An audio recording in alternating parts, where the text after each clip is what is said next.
بسم اللہ الرحمن الرحیم. Welcome to my channel employees and pensioners news updates. I hope کہ آپ سب ٹھیک ٹھاک ہوں گے. آج کا ہمارا ٹاپک ہے ای او بی آئی پینشن میں اضافے کے حوالے سے تازہ ترین نیوز اپڈیٹ.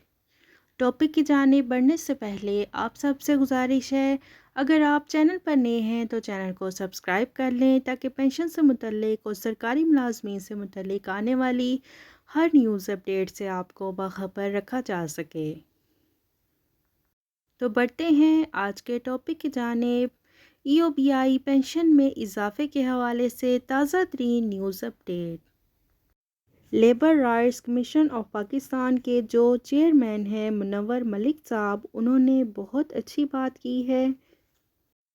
ان کا کہنا ہے کہ نیا سال الیکشن کا سال ہوگا، مزید تباہی مزدوروں کا مقدر بنا دی جائے گی. انہوں نے کہا ہے کہ 2023 میں مزدوروں نے اپنے حقوق واپس نہ لیے تو ان کا نام و نشان بھی نہیں رہے گا.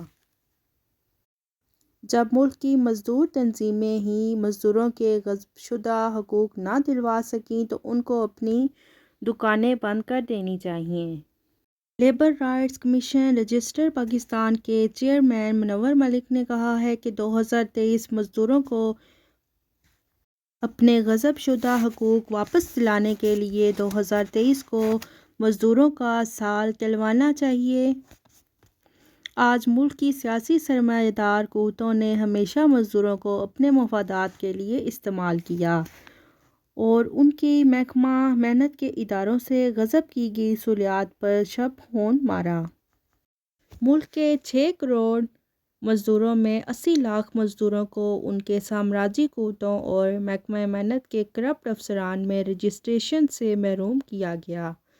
گویا کہ نیا سال الیکشن کا سال ہے. سیاسی قوتوں ووٹوں کی بھیک مانگتے ہوئے مزدوروں کے گھروں پر پہنچ کر سابقہ 75 سال کی طرح جھوٹے وعدے کر کے ان سے ووٹ مانگتے رہے ہیں، جنہوں نے آج تک ملک کے کسی بھی ایوان میں مزدوروں کے لیے آواز تک بلند نہیں کی.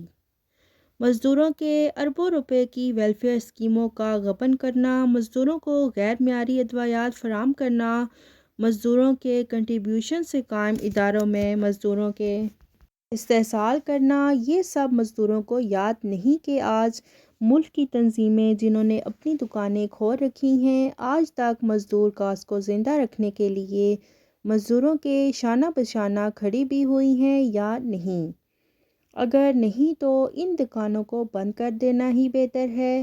اب مزدور یہ جان لیں کہ ان کے ساتھ ہمیشہ دھوکے کیے گئے ہیں. اسمبلیوں میں ان کی آواز اٹھانے سے ان سے جھوٹ کی بنا پر ووٹ لیے گئے.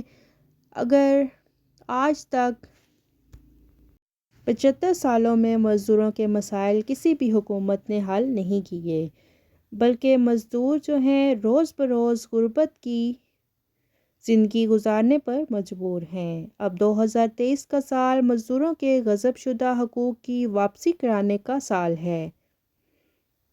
اگر مزدوروں نے اپنے حقوق 75 سال بعد بھی حل نہ کروائے اور ان کو واپس نہ لیا تو ان کی داستان مٹ جائے گی اور ان کی داستان داستانوں میں نہیں ہوگی.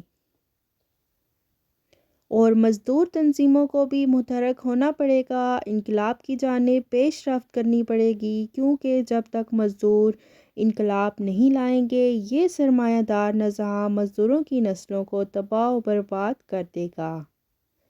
اور اب مزدور انہی کو ووٹ دیں. پورا یقین کر لیں کہ وہ ان کا ووٹ فروخت نہیں کر پائیں گے، کیونکہ اب مزدوروں کے ووٹ ضمیر فروشوں کو نہیں دیے جائیں گے. اور پنجاب اور سندھ کے مزدوروں کو اس کا احساس ہونا چاہیے کہ منور ملک صاحب نے بالکل درست بات کی ہے. ہم ان سے اتفاق کرتے ہیں کہ مزدوروں کو اپنے حقوق کی واپسی کے لیے جدوجہد کرنی چاہیے. اگر اب بھی یہ جدوجہد نہیں کریں گے تو ان کی داستان جو ہے وہ مٹ جائے گی. اس لیے اٹھ کھڑے ہونے کا وقت ہے، جدوجہد کرنے کا وقت ہے. سال 2023 میں ان سے پوچھیں کہ مزدور پالیسی کیا ہے، ماضی میں آپ کی مزدور پالیسی کیا رہی ہے. جس کی بہتر مزدور پالیسی ہو اس کی حمایت کی جائے۔ تو یہ تھی labour rights commission of Pakistan کے چیئرمین منور ملک صاحب کی مزدوروں کے حقوق کے حوالے سے بات چیت، جو کہ آپ کے ساتھ ہم نے شیئر کی ہے۔ امید کرتے ہیں آپ کو پسند آئی ہوگی۔ ویڈیو کو لائک کریں، زیادہ سے زیادہ شیئر کریں۔ آپ چینل پر نئے ہیں تو چینل کو سبسکرائب کر لیں تاکہ پینشن سے متعلق اور سرکاری ملازمین سے متعلق آنے والی ہر نیوز اپڈیٹ سے آپ کو باخبر رکھا جا سکے۔ ملتے ہیں نیکسٹ ویڈیو میں، تب تک کے لیے ٹیک کیئر، اللہ حافظ، اللہ نگہبان۔